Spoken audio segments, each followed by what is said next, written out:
Чеховной оқым 2 А классында. Менің өзімнің бабам тұрында шіліп тәскілгені. Менің бабам Дәулетшин Фәтқұлы, Дәулетші ұлы.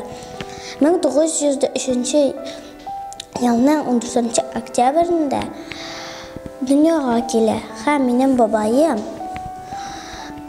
армияға бара. Армияға барғаннан соң, армияны бітіргеннен соң, ол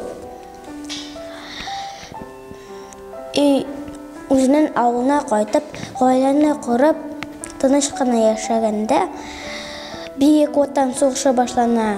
Һәм бабамны соғышқа шақырыла. 2 ай үйренуге өткеннен соң соғышқа кірділер. Һәм менің бабайым сапер һәм минер буларак фашистларга каршы соғышкан. Диңгез флотында исән калып, менің бабайым бик күп орден медальләрен алган. Һәм менің бабайым кире кайтып 75 яшында вафат була. Мен бик тә горурланам аның өчен. Һәм үтен андый соғышлар булмасын иде. Булды?